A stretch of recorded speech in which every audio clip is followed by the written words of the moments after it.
Dear students and dear friends, बहुत बहुत स्वागत है अपने चैनल पॉलिटिकल साइंस एसपीएम में। मैं विकास।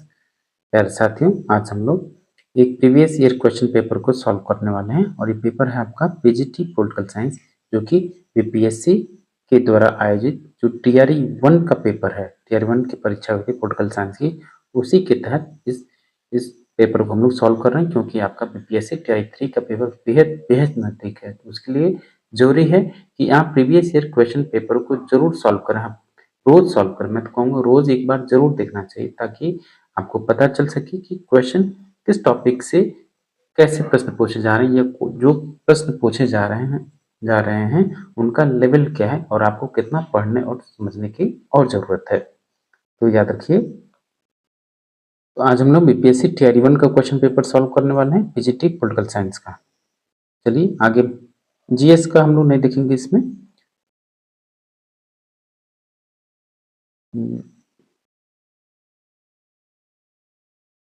और देखिए, आपका पेपर जो है बेहद नज़दीक है, और मैं कहूँगा कि जो भी 14, 15, 16 दिन का समय है, आप एक स्ट्रेटजी बना लीजिए कि रोज कितना हमको पढ़ना है, और कम से कम 12 दिन पहले तक, और पेपर 15 दिन है और 12वें दिन तक आप अपने सिलेबस को एक बार जरूर रिवाइज कर सकते। इतना आपका स्ट्रेटजी ऐसा होना चाहिए कि 10-12 दिन के अंतर्गत आप अपने सिलेबस को एक बार जरूर रिवाइज कर सकें। चलिए, एक इस पे हम लोग थोड़ा सा डिटेल्ड एनालिसिस करेंगे। थोड़ा सा हो सकता है कि वीडियो औसतन से ज़्यादा लंबा हो जाए, घबराने की जरूरत नहीं है। बस आप समझिए कि प्रश्न कैसे पूछे जा रहे हैं। तो अगर आप ट्रेडिशनल यानी परंपरागत तरीके से पढ़ रहे होंगे तो जो काम नहीं आएगा। थोड़ा सा आपको अपना रवैया या तरीका बदलना पड़ेगा, बीपीएससी की पैटर्न को समझना पड़ेगा। बीपीएससी आपसे कंसेप्ट बेस्ड क्वेश्चन पूछ रहा है। टीआरई 1 का पेपर तो थोड़ा भी इजी है, लेकिन टीआरई 2 का पेपर देखेंगे तो उसका कंसेप्ट और टफ है। इसलिए हम लोग प्रीवियस ईयर क्वेश्चन पेपर के तहत बीपीएससी टीआरई 1 का पेपर सॉल्व कर रहे हैं, पीजीटी पॉलिटिकल साइंस का। पहला क्वेश्चन देखिए कि 41 से लेकर 120 तक होगा। क्वेश्चन नंबर 41 कि दंड शास्त्र परंपरा किससे जुड़ी हुई है। तो दंड शास्त्र परंपरा जो है किससे जुड़ी हुई है, तो ये आपका देखिए, जो दंड शास्त्र परंपरा है कौटिल्य का है। कौटिल्य के अर्थशास्त्र से ये जुड़ी हुई है। अर्थशास्त्र में जो उनकी राजनीतिक परिदृश्य में और राजनीतिक यथार्थ राजनीतिक के रूप में उन्होंने लिखा, जो कि ये स्वयं जो चंद्रगुप्त मौर्य हैं उनके ये प्रधान सेवक या प्रधानमंत्री या प्रधान मुखिया कहें या प्रधान सलाहकार कहें, यानी ये उनके प्रधान अमात्य थे, जो कि भारतीय राजनीतिक दर्शन में प्रथम आधुनिक राजनीतिक ज्ञान वैज्ञानिक होने का गौरव प्राप्त है। उनकी पुस्तक का नाम क्या है, अर्थशास्त्रम। तो इसका right answer option B, Kautilya. दूसरा प्रश्न देखिए, पडुआ के मार्सिलियस किन दो मुख्य प्रकार के कानूनों की बात करते हैं। जो मार्सिलियस पडुआ है, दो कौन कौन से मुख्य प्रकार के कानूनों की बात करता है। तो मुख्य प्रकार के जो कानून हैं कौन कौन से, ये मार्सिलियस पडुआ के हिसाब से। तो 42 का राइट आंसर होगा ऑप्शन में भी, प्राकृतिक और दस्तावेजी कानून को वो दो मुख्य प्रकार के कानून की बात करता है, या दो कानून के दो मुख्य प्रकार बताता है। कौन कौन से, प्राकृतिक कानून और दस्तावेजी कानून। तो बी ऑप्शन सही होगा। क्वेश्चन नंबर 43 है, यहाँ चर्चा किए जा रहे व्यक्तित्व को पहचाने। फ्रांसीसी राजनीतिक दार्शनिक जिसका प्रमुख कार्य द स्पिरिट ऑफ लॉज राजनीतिक सिद्धांत में एक प्रमुख योगदान था। यानी द स्पिरिट ऑफ लॉज की पुस्तक किसकी है, जो इसका लेखक कौन है, ये आपसे पूछा जा रहा है। तो ये है आपके मॉन्टेस्क्यू, जिन्होंने सेपरेशन ऑफ पावर का सिद्धांत दिया, और उसी के आधार पर जो आपके यूएस की राजनीतिक व्यवस्था है, कांग्रेस है, इसी पर आधारित है, शक्ति पृथक्करण के सिद्धांत पर। 44 देखिए,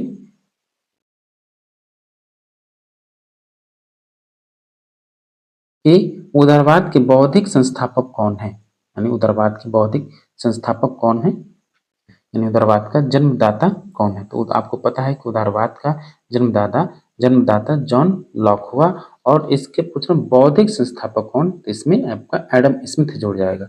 जॉन लॉक और एडम स्मिथ उदारवाद के बौद्धिक संस्थापक माने जाते हैं, तो ऑप्शन सी राइट आंसर होगा। क्वेश्चन नंबर 45, इनमें से कौन बहुलवादी विचारक नहीं है? आपसे पूछ रहा है कि इसमें से कौन सा प्लूरलिस्ट विचारक नहीं है? बोधी, फिगिस या लास्की, यानी जो आपके जो जीन बोधा, ये कौन है? सिक्स बुक कंसर्निंग रिपब्लिक, ये जीन बोधा की पुस्तक है जिसमें उन्होंने संप्रभुता के सिद्धांत की व्याख्या की और उसकी विस्तृत व्याख्या की। इस वजह से इनको संप्रभुता के सिद्धांत का जनक माना जाता है, जो कि फ्रांसीसी विचारक हैं। ये आपके बहुलवादी विचारक नहीं बल्कि लास्की और फिगिस बहुलवादी विचारक हुए। तो ऑप्शन ए राइट आंसर होगा, बोधा। क्वेश्चन नंबर 46, प्लेटो ने कौन सी किताब लिखी है? प्लेटो की रचनाएं आपको याद होनी चाहिए, बेहद महत्वपूर्ण है, जो आपसे बार बार पूछता है। तो प्लेटो ने कौन कौन सी किताब लिखी? तो उसका है द रिपब्लिक, उसने पुस्तक लिखी है द रिपब्लिक। उसकी famous the spirit of law और नहीं sorry the laws, the statesman और रिपब्लिक उसकी बेहद महत्वपूर्ण रचना है प्लेटो की। क्वेश्चन नंबर 47 देखिए,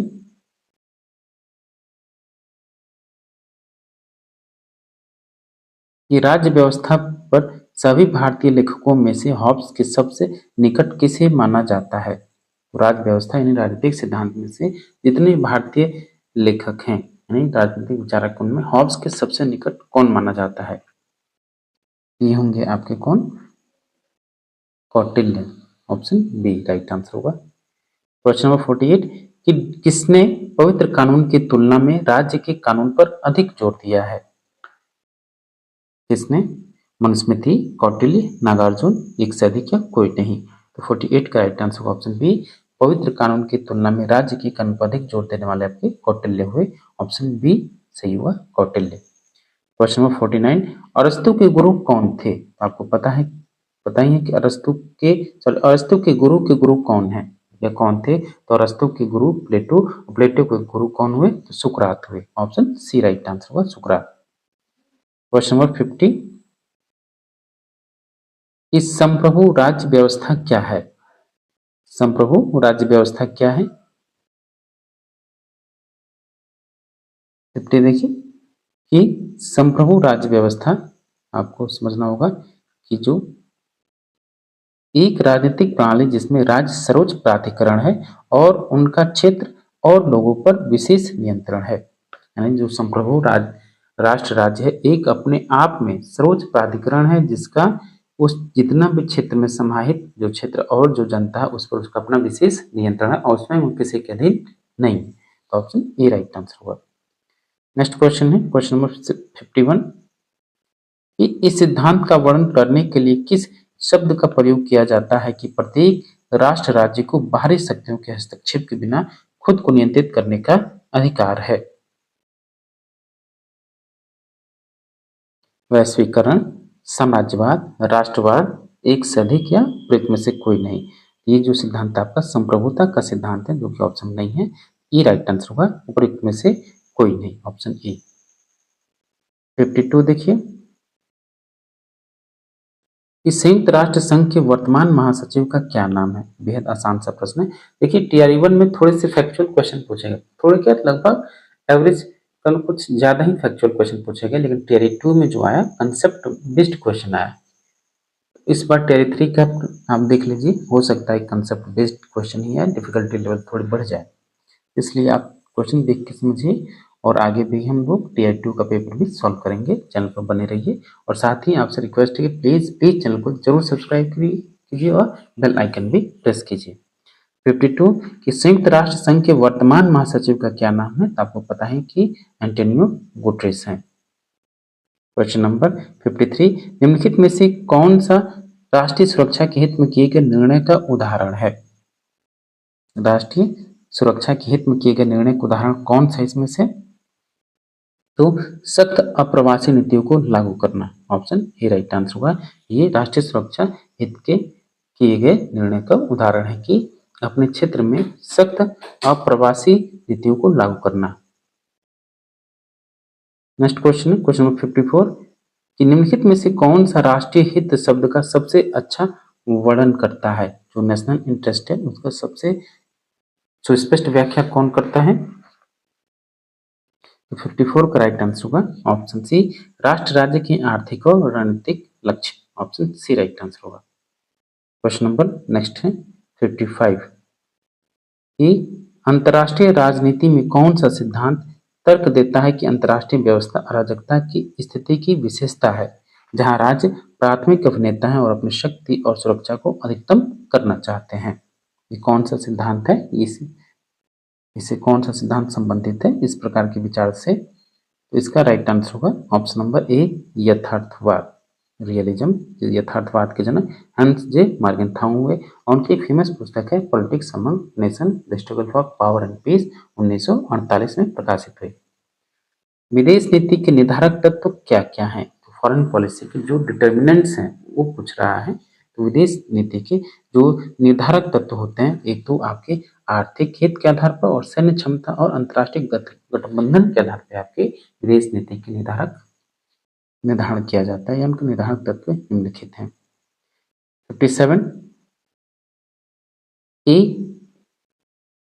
निम्नलिखित में से कौन सा राष्ट्रीय शक्ति का एक तत्व है जो किसी देश की विदेश नीति के निर्णयों को प्रभावित करता है। कौन?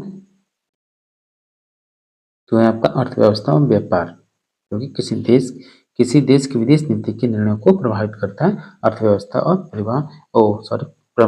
अर्थव्यवस्था और व्यापार। जैसे चीन चाह कर भी मतलब कि भारत के रिश्ते से कठोरता उत्पन्न नहीं कर सकता या कठोरता के साथ परंतु उसकी नीतियों को बुरा नहीं कर सकता, क्योंकि उसको पता है मेरा व्यापार भारत में सबसे ज्यादा है और नहीं होगा तो अगर भारत में बंद कर दे तो उसको व्यापार घाटा होगा। इस वजह से ये विदेश नीति का निर्धारक तत्व है, प्रभावित करता है।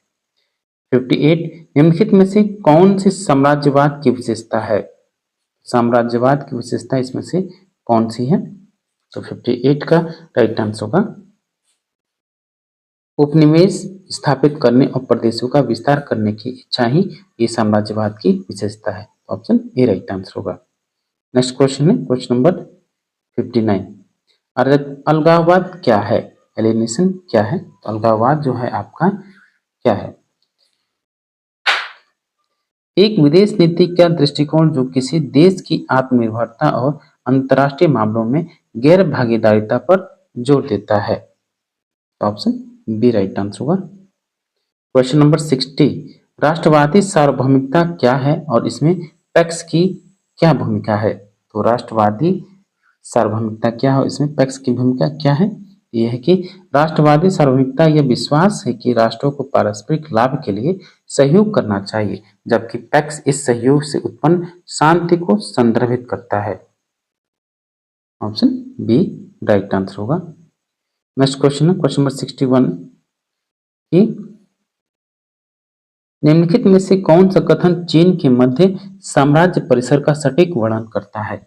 चीन के मध्य साम्राज्य परिसर का सटीक वर्णन कौन करता है। तो है कि यह चीनियों द्वारा इस्तेमाल किया जाने वाला एक शब्द था जो उनके इस विश्वास का वर्णन करने के लिए था कि वे दुनिया के केंद्र थे। ऑप्शन बी राइट आंसर होगा। अगला प्रश्न 62 कि शीत युद्ध के दौरान सोवियत प्रभाव और विस्तारवाद को रोकने के उद्देश्य से संयुक्त राज्य अमेरिका द्वारा अपनाई गई नीति का क्या नाम था।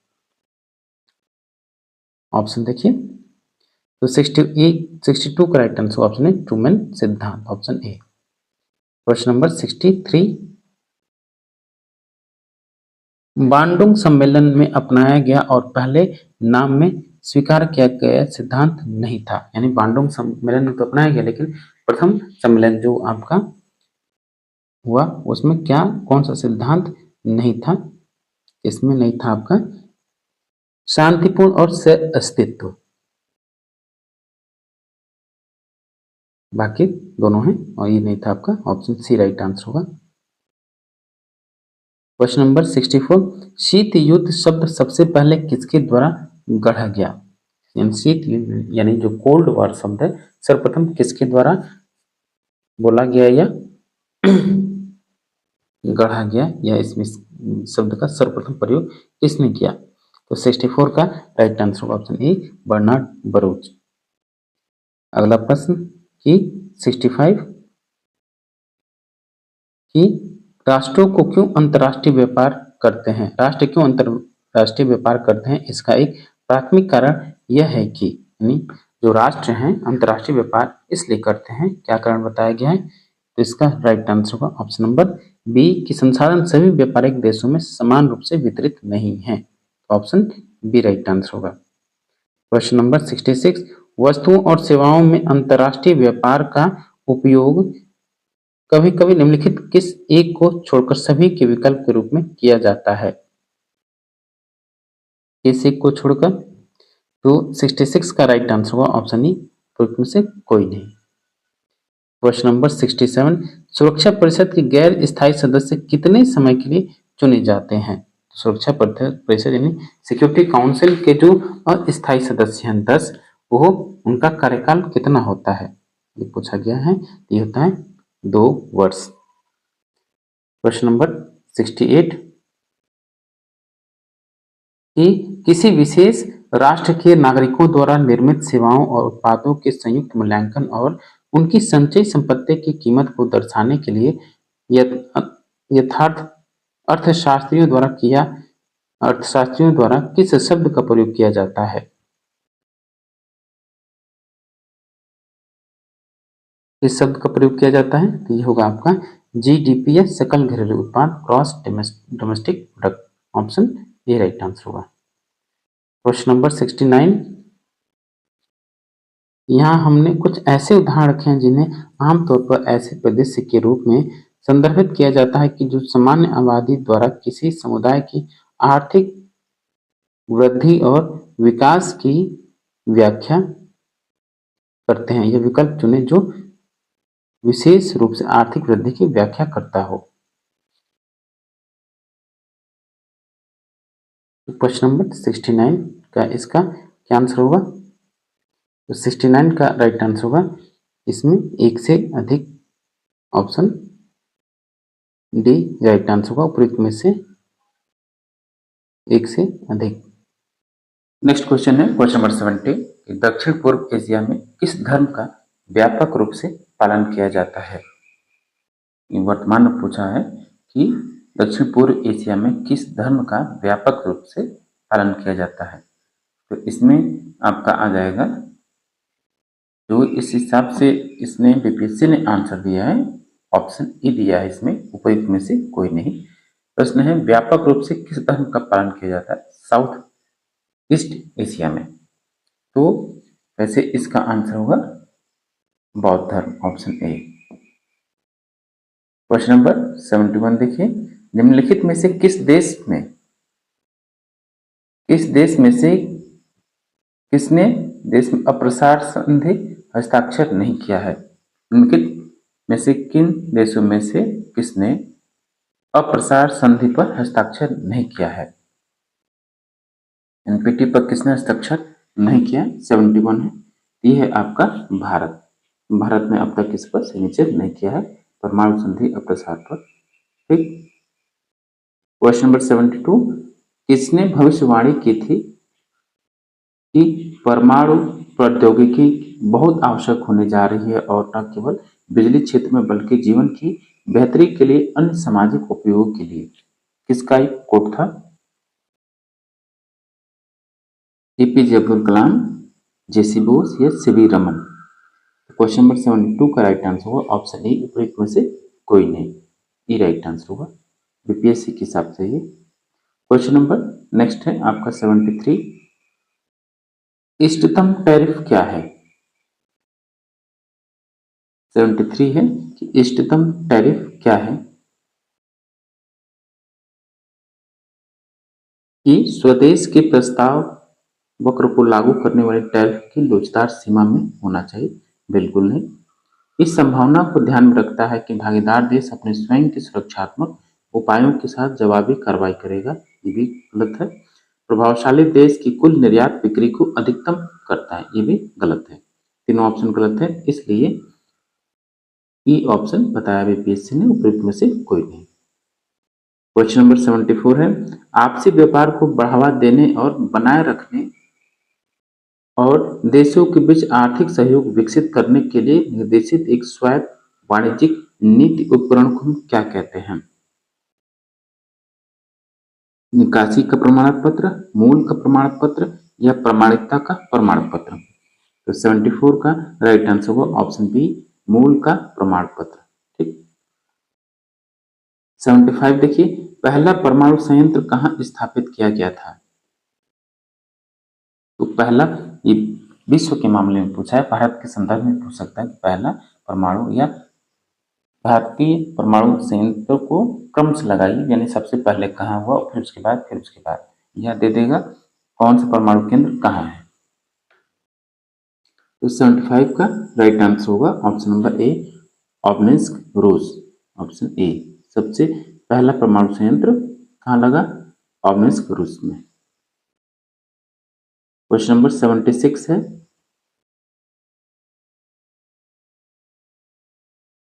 कि इनमें से किसने कहा कि प्रत्येक राज्य अपने अधिकारों से जाना जाता है जो वह बनाए रखता है? लास्की, ग्रीन या इमैनुअल कांट? ये फेमस कोट है और बेहद जाना पहचाना क्वेश्चन है कि प्रत्येक राज्य अपने उन अधिकारों से जाना जाता है कि वो अपने नागरिकों को किस प्रकार बनाए रखता है, किस प्रकार देता है। तो ऑप्शन ए होगा लास्की। क्वेश्चन नंबर 77, कि किसने कहा कि जो भी हिंद महासागर को नियंत्रित करता है वह एशिया पर हावी होता है? 21वीं सदी में दुनिया की नीति का फैसला पानी या सागर पर होगा? किसका कथन है ये? तो ये फेमस कोट है आपका पीएस जयराम, सॉरी अल्फ्रेड महान का। ऑप्शन बी, अल्फ्रेड महान का बीपीएससी के हिसाब से आंसर है। नेक्स्ट क्वेश्चन है क्वेश्चन नंबर 78, ब्रिटिश साम्राज्य के तहत हिंद महासागर को कौन सा नाम नहीं दिया गया था? यानी ब्रिटिश साम्राज्य ने या ब्रिटिश गवर्नमेंट हिंद महासागर को क्या क्या नाम दिया, उसमें से कौन सा शामिल नहीं है या कौन सा नाम उसने नहीं दिया? तो 78 राइट आंसर होगा, ब्रिटिश हिंद महासागर को ब्रिटिश झील कहते थे, ग्रेट ब्रिटेन कहते थे और दुनिया का बादशाह भी कहते थे, इसलिए इसका राइट आंसर हुआ ई, कोई नहीं, सभी नाम दिया गया उसके द्वारा। 79 देखिए, संयुक्त राष्ट्र में हिंद महासागर को शांति का क्षेत्र घोषित करने का प्रस्ताव कब पेश किया गया था? संयुक्त राष्ट्र में हिंद महासागर को शांति क्षेत्र घोषित करने का प्रस्ताव कब पास किया गया या पेश किया गया? तो 79 का राइट आंसर हुआ ऑप्शन ए, 1971 में 26वीं संयुक्त राष्ट्र महासभा। ऑप्शन ए राइट आंसर होगा। प्यारे दोस्तों, फिर से मैं आपको बता दूं, ये हम लोग पेपर जो सॉल्व कर रहे हैं बीपीएससी टीआरई 1 का पेपर है, पीजीटी पॉलिटिकल साइंस का राजनीति विज्ञान का पेपर है ये। ठीक, इसमें लगभग आपके क्वेश्चन जनरल क्वेश्चन है, लेकिन टीआरई 2 का प्रश्न थोड़ा सा इससे बेहतर थे, यानी कारण उसकी डिफिकल्टी लेवल ज्यादा थी। डिफिकल्टी लेवल ज्यादा इसलिए थी कि वो सभी क्वेश्चन ज्यादा कंसेप्ट बेस्ड थे, इसलिए आप इस पेपर के हिसाब से और जो टीआरई 2 का पेपर है उसको भी देख लीजिए, फिर आप अपनी तैयारी को थोड़ा और नई दिशा दीजिए कि किस टॉपिक से कैसे प्रश्न पूछे जा रहे हैं। इस बार का जो आपका है लगभग एस्टेट क्वालिफाई हैं, लगभग बचे हुए लोग हैं आपके 3600 के आसपास टीआरई 3 में, और लगभग सीट आएगी 1200, लगभग एक सीट पे 3 कैंडिडेट का कंपटीशन है, तो आपका आराम से हो जाएगा, घबराने की जरूरत नहीं है, बस थोड़ा सा ईमानदारी से मेहनत कीजिए बस। जीएस आप खासकर थोड़ा जीएस पे भी फोकस कीजिए। क्वेश्चन नंबर 80, इनमें से किसने विचारधारा शब्द का सबसे पहले प्रयोग किया? विचारधारा जो आइडियोलॉजी शब्द है इसका सर्वप्रथम प्रयोग किसने किया? डी ट्रेसी, फ्रांसिस बेकन या कार्ल मैनहाइम? तो क्वेश्चन नंबर 80 का राइट आंसर होगा विचारधारा शब्द का सर्वप्रथम प्रयोग करने वाले डी ट्रेसी महोदय हुए। ऑप्शन ए राइट आंसर होगा। क्वेश्चन नंबर 81 है नेक्स्ट क्वेश्चन,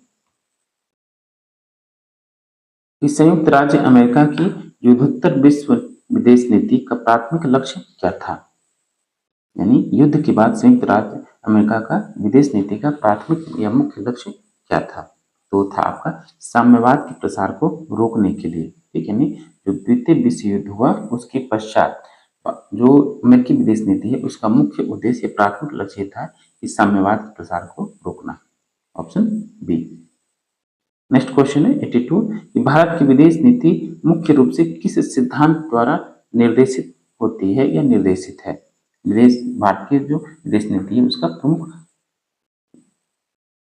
सिद्धांत कौन सा है?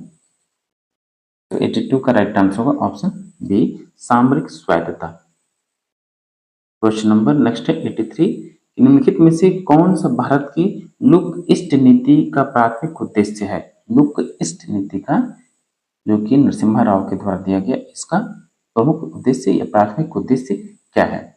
तो 83 का राइट आंसर होगा ऑप्शन नंबर ए कि पूर्वी एशियाई देशों के साथ आर्थिक संबंधों को मजबूत करना, ऑप्शन ए राइट आंसर होगा। ये माननीय आपके नरसिम्हा राव की सरकार की पॉलिसी थी और इसी को कार्यान्वयन रूप में लाने का प्रयास किया गया। लुक एक्ट ईस्ट पॉलिसी की संज्ञा किसको दी गई, किसके द्वारा, किस सरकार के द्वारा? प्रधानमंत्री नरेंद्र मोदी की पहली सरकार थी, उसमें इस सिद्धांत का उल्लेख किया गया। केवल देखना नहीं बल्कि उसको व्यवहार में लाना है, कार्यात्मक दृष्टिकोण भी अपनाना है, एक्ट ईस्ट नीति। क्वेश्चन नंबर 84 कि तुलनात्मक राजनीति के अध्ययन का कौन सा दृष्टिकोण देश के ऐतिहासिक, सांस्कृतिक और सामाजिक संदर्भ को समझने के महत्व पर जोर देता है। व्यवहारवाद, तर्कसंगत, विकल्प सिद्धांत या संरचनात्मक, कार्यात्मक।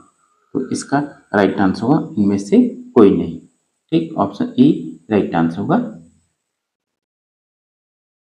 क्वेश्चन नंबर 85 निम्नलिखित में से कौन सा राष्ट्रपति शासन प्रणाली का उदाहरण है, यानी किस देश में राष्ट्रपति शासन व्यवस्था है या राष्ट्रपति शासन या वहां का राज्य का मुख्य राष्ट्रपति होता है। कनाडा, यूनाइटेड किंगडम या मैक्सिको।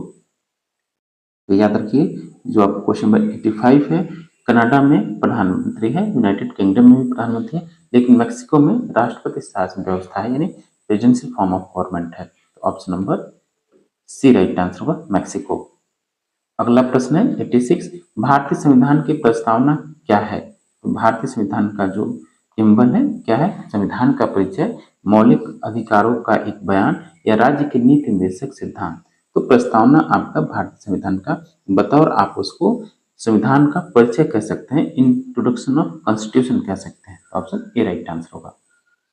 क्वेश्चन नंबर 87 साथियों फिर से आपसे मैं रिक्वेस्ट करना चाहूँगा कि प्लीज़ अगर अब तक आपने चैनल को सब्सक्राइब नहीं किया तो जल्दी से चैनल को आप सब्सक्राइब कर लीजिए, साथ ही बेल आइकन भी प्रेस कीजिए और वीडियो को जरूर लाइक करें, साथ ही शेयर करें और कोई भी दिक्कत हो तो कमेंट बॉक्स में कमेंट करने के लिए स्वतंत्र हैं।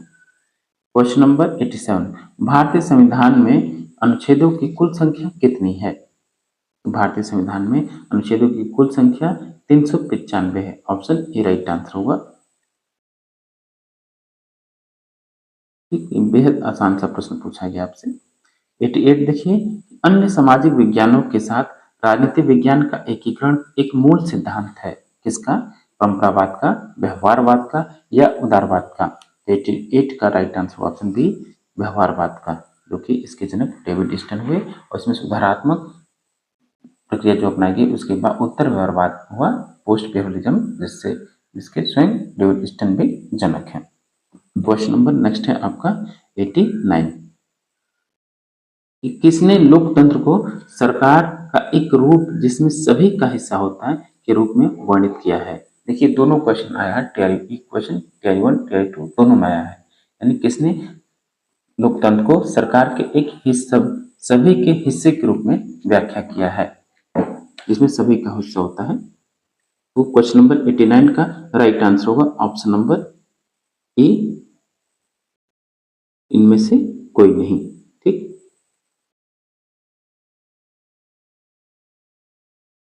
ये बीपीएससी ने बताया इसका इनमें से कोई नहीं, 89 का राइट आंसर। वैसे ये जॉन सिले का भी कथन है, ये बीपीएससी ने इसका ये आंसर बताया। वैसे क्वेश्चन नंबर 90 भारत के किस पड़ोसी देश ने मार्च में भारत मार्च में 35.37% पर सबसे अधिक वार्षिक मुद्रास्फीति दर्ज की। किस पड़ोसी देश ने?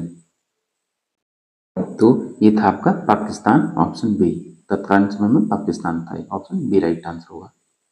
क्वेश्चन नंबर 91 कि संविधान सभा ने अपने विचार विमर्श की शुरुआत की थी। यानी देखिए प्रश्न कैसे पूछा गया है घुमा के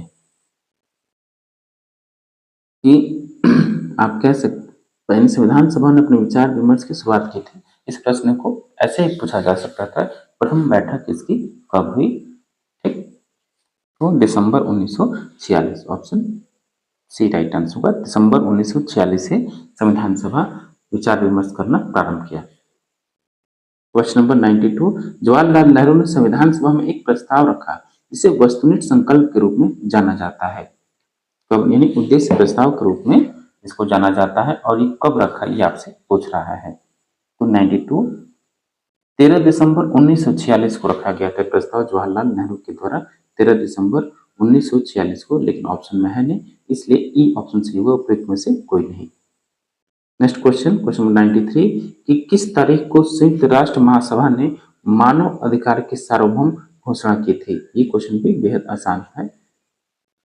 सार्वभौम घोषणा पत्र, मानवाधिकार का सार्वभौम घोषणा पत्र लागू किया इसने कब? तो याद रखिएगा 10 दिसंबर 1946 को ये हुआ था। 10 दिसंबर 1946। ठीक, ऑप्शन में है नहीं, इसलिए ई ऑप्शन सही होगा। ई प्रयुक्त में से कोई नहीं। नेक्स्ट है 94 कि कौन सा अनुच्छेद राज्य को किसी भी नागरिक के विरुद्ध सिर्फ धर्म, नस्ल, जाति और लिंग के आधार पर भेदभाव करने से रोकता है? 14, 15 या 16? तो 94 का राइट आंसर होगा ऑप्शन बी 15। अनुच्छेद 15 में ये व्यवस्था की गई है कि किसी भी नागरिक के विरुद्ध सिर्फ धर्म, नस्ल, जाति और लिंग के आधार पर राज्य भेदभाव नहीं कर सकता। क्वेश्चन नंबर 95 है निम्नलिखित में से किस लेख का उल्लेख संविधान के अनुच्छेद 32 में किया गया है? तो एक 5 प्रकार के रिट जो उल्लेख है रिट भारतीय संविधान में किया गया अनुच्छेद 32 के तहत बंदी प्रत्यक्षीकरण, परमादेश या निषेधाज्ञा और अधिकार प्रेक्षण, और एक है आपका अधिकार प्रेक्षण, परमादेश, उत्प्रेषण और बंदी प्रत्यक्षीकरण। 5 रेट है, एक से अधिक राइट आंसर होगा ऑप्शन डी, उपयुक्त में से एक से अधिक। क्वेश्चन नंबर 96 है एक जिला कलेक्टर का कार्यालय किसके द्वारा बनाया गया था? जिला कलेक्टर का जो पोर्टफोलियो या जिला मुख्यालय की व्यवस्था सर्वप्रथम किसके काल में हुआ? तो कलेक्टर का जो कार्यालय बनाया गया था किसके द्वारा? ये थे आपके लॉर्ड वॉरेन हेस्टिंग के द्वारा। ऑप्शन सी राइट आंसर होगा। क्वेश्चन नंबर 97 है कि राज्य की स्थापना और संचालन स्वयं ईश्वर द्वारा किया जाता है। यह कथन राज्य की उत्पत्ति के किस सिद्धांत का समर्थन करता है? जब राज्य की उत्पत्ति और उसका संचालन ईश्वर के निर्देशों के द्वारा किया जाता है तो उस सिद्धांत को हम राज्य की दैविक उत्पत्ति का सिद्धांत बोलते हैं। ऑप्शन बी राइट आंसर होगा। लुई 14वां इसका समर्थक हुआ, कहता था मैं ही राज्य हूं। नेक्स्ट क्वेश्चन है क्वेश्चन नंबर 98 जो सिद्धांतकार यह मानते हैं कि राज्य संघों का संघ है, उनका सबसे अच्छा वर्णन किस रूप में किया जा सकता है या किया गया है? तो यानी याद रखिएगा जो सिद्धांतकार राज्य को समूहों का समूह या संघों का संघ मानते हैं हम उनको क्या बोलते हैं? बहुलवादी बोलते हैं। संघवादी मत बोल दीजिएगा, बहुलतावादी या प्लूरलिस्ट बोलते हैं, ये बहुलवाद। क्वेश्चन नंबर 99 है राज्य की उत्पत्ति के सिद्धांत में राजनीतिक चेतना एक कारक है। यानी किस राज्य उत्पत्ति के किस सिद्धांत में राजनीतिक चेतना एक कारण बनी जिससे राज्य का निर्माण हुआ? ये था आपका विकासवादी सिद्धांत। ऑप्शन बी राइट आंसर होगा। क्वेश्चन नंबर 100 कि राज्य श्रेष्ठ शारीरिक बल और शक्तिशाली द्वारा कमजोर को वश में करने का परिणाम है, यह कथन किससे संबंधित है? ये है आपका किससे? बेहद आसान सा प्रश्न है। यह है आपका बल सिद्धांत या शक्ति सिद्धांत बोलते हैं। ऑप्शन बी राइट आंसर होगा। नेक्स्ट क्वेश्चन है क्वेश्चन नंबर 101 निम्नलिखित में से कौन सा राज्य की उत्पत्ति के शक्ति सिद्धांत या बल सिद्धांत के संबंध में सही है? कौन सा कथन सही होगा शक्ति सिद्धांत के बारे में? तो इसका राइट आंसर होगा ऑप्शन नंबर ए कि राज्य की उत्पत्ति के लिए शक्ति ही या बल ही एकमात्र जिम्मेदार कारक था। ऑप्शन ए राइट आंसर होगा। अगला प्रश्न है 102, राज्य एक आवश्यक बुराई है, यह कथन निम्नलिखित में से किसको संदर्भित करता है? यानी कौन सा सिद्धांत की ये विशेषता है कि राज्य एक आवश्यक बुराई है? राज्य एक आवश्यक बुराई है, इस सिद्धांत के समर्थक हैं वो राज्य के व्यक्तिवादी सिद्धांत। तो राज्य को आवश्यक बुराई के रूप में देखते हैं और राज्य की बुराई है, ये आदर्शवादी है। ठीक, राज्य एक अनावश्यक बुराई है, ये भी उसमें कोट है। क्वेश्चन नंबर 103 कि राजनीतिक विचारकों में से कौन राज्य के उदारवादी सिद्धांत का प्रथम प्रतिपादक था? यानी राज्य के उदारवादी सिद्धांत का प्रथम प्रतिपादक कौन हुआ या फादर ऑफ लिबरलिज्म कौन हुआ? ये थे आपके जॉन लॉक, इनको उदारवाद का पिता कहा जाता है। क्वेश्चन नंबर 104 कि राज्य की उत्पत्ति के सामाजिक समझौते सिद्धांत के प्रमुख प्रतिपादकों के सही समूह की पहचान करें। यानी जो राज्य की उत्पत्ति के सामाजिक समझौते, इन सोशल कॉन्ट्रैक्ट से संबंधित जो विचारक हैं उनको पहचानिए, उनके समूह को पहचानना है। तो आपको पता ही है कि Hobbes, Locke, Rousseau, option C right answer होगा। ये तीनों ही सामाजिक समझौते सिद्धांत के प्रतिपादक हैं। क्वेश्चन नंबर 105 है, किसने कहा कि राज्य एक वर्ग पर अत्याचार करने की मशीन से अधिक कुछ नहीं है? यानी राज्य जो है एक वर्ग द्वारा दूसरे वर्ग पर अत्याचार करने वाला या शोषण करने की इकाई है। ये कथन किसका है? ये कथन आपका कार्ल मार्क्स महोदय का है, मार्क्सवादी से। क्वेश्चन नंबर 106 कि निम्नलिखित में से कौन सा जोड़ा सही सुमेलित नहीं है? कौन सा जोड़ा सही सुमेलित नहीं है?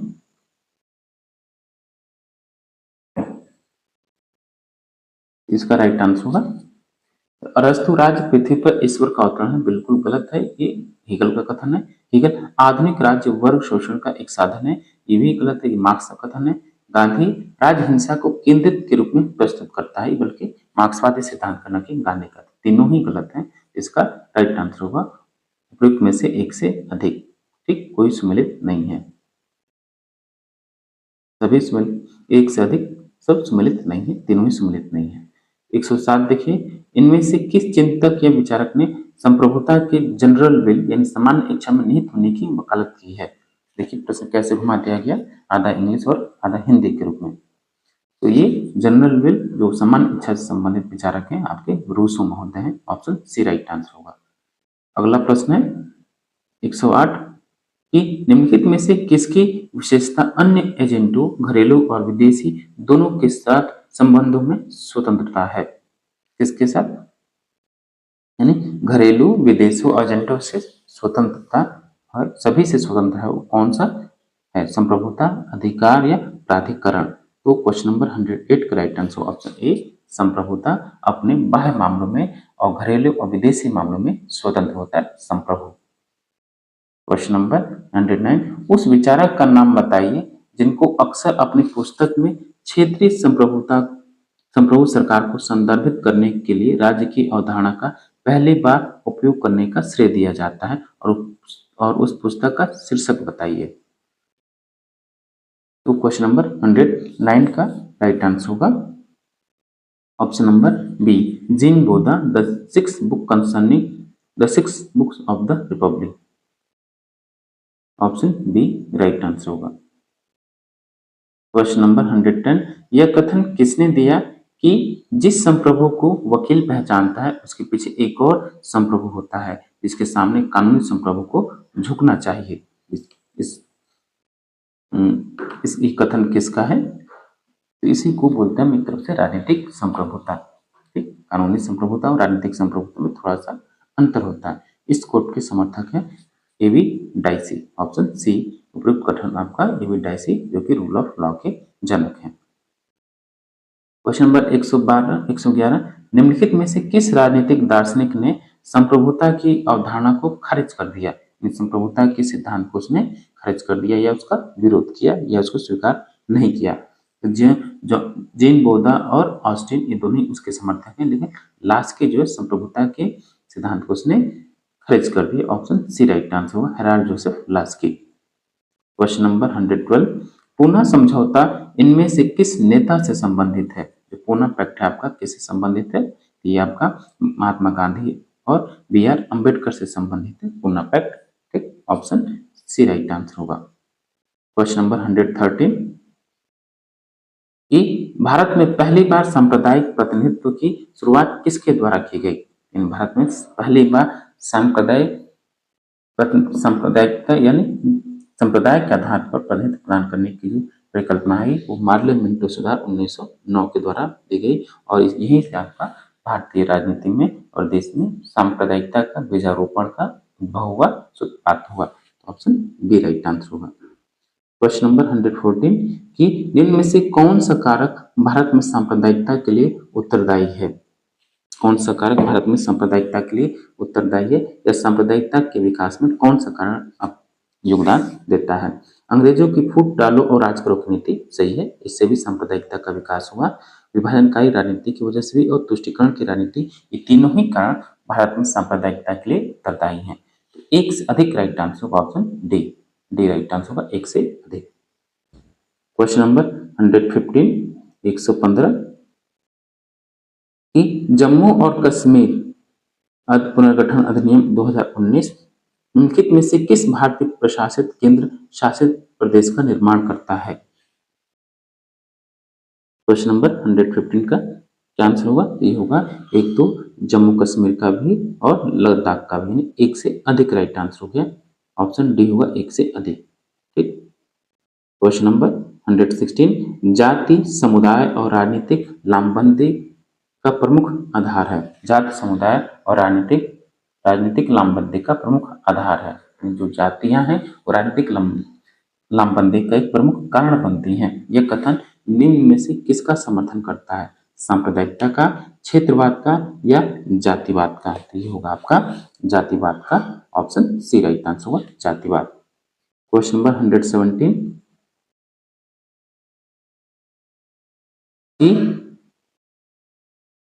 117 भारतीय सरकार ने किस पहचान के मानदंड को निर्धारित करने के लिए काका कालेलकर आयोग की नियुक्ति की? 117 का काका कालेलकर की आयुक्ति क्यों या उसका किसकी पहचान के लिए नियुक्ति की गई? इसको हम प्रथम पिछड़ा वर्ग आयोग भी बोलते हैं। तो याद रखिएगा 117 का राइट आंसर ऑप्शन बी, सामाजिक और शैक्षिक रूप से पिछड़े वर्ग, ऑप्शन बी राइट आंसर हुआ। इसको प्रथम पिछड़ा वर्ग आयोग कहते हैं, जिसकी अध्यक्षता काका कालेलकर ने की, इस वजह से इसको कालेलकर आयोग भी बोलते हैं। क्वेश्चन नंबर 118 है कि रजनी कोठारी द्वारा अपनी पुस्तक कास्ट इन इंडियन पॉलिटिक्स में दिया गया मुख्य तर्क क्या है? वो है कि जाति संगठनों ने ब्याज एकत्रीकरण इंटरेस्ट एग्रीगेशन के माध्यम से लोकतांत्रिक राजनीति को आगे बढ़ाने में मदद की। ऑप्शन ए राइट आंसर होगा। क्वेश्चन नंबर 119 प्यारे साथियों, फिर से मैं आपको बता दूं, ये क्वेश्चन पेपर आपका बीपीएससी TR1 का पीजीटी पॉलिटिकल साइंस का क्वेश्चन पेपर है। ये पीजीटी पॉलिटिकल साइंस या राजनीतिक विज्ञान का क्वेश्चन पेपर जिसको हम लोग सॉल्व कर रहे हैं और आपके लिए बेहद महत्वपूर्ण है, क्योंकि आप TR3 के जो एस्पिरेंट हैं आपको TR1 TR2 का पेपर बराबर सॉल्व करते रहना चाहिए और उसको एनालिसिस करना चाहिए कि कैसे प्रश्न किस टॉपिक से आ रहे हैं, कौन से क्वेश्चन रिपीट हो रहे हैं और कौन से क्वेश्चन आगे किसी टॉपिक से अगले टॉपिक से क्वेश्चन आएगा कि नहीं आएगा। ठीक, इसलिए हम इसको सॉल्व करें और आपसे गुजारिश है कि प्लीज आप चैनल को जरूर सब्सक्राइब करें। हम लोग पॉलिटिकल साइंस के तमाम प्रैक्टिस सेट, मॉडल पेपर और 5 ऑप्शन वाले मॉडल पेपर भी सॉल्व करें, जो कि आपके एग्जाम की दृष्टि से आपके लिए बेहद महत्वपूर्ण है। क्वेश्चन नंबर 119 देखिए कि मंडल आयोग को आधिकारिक तौर पर किस नाम से जाना जाता है?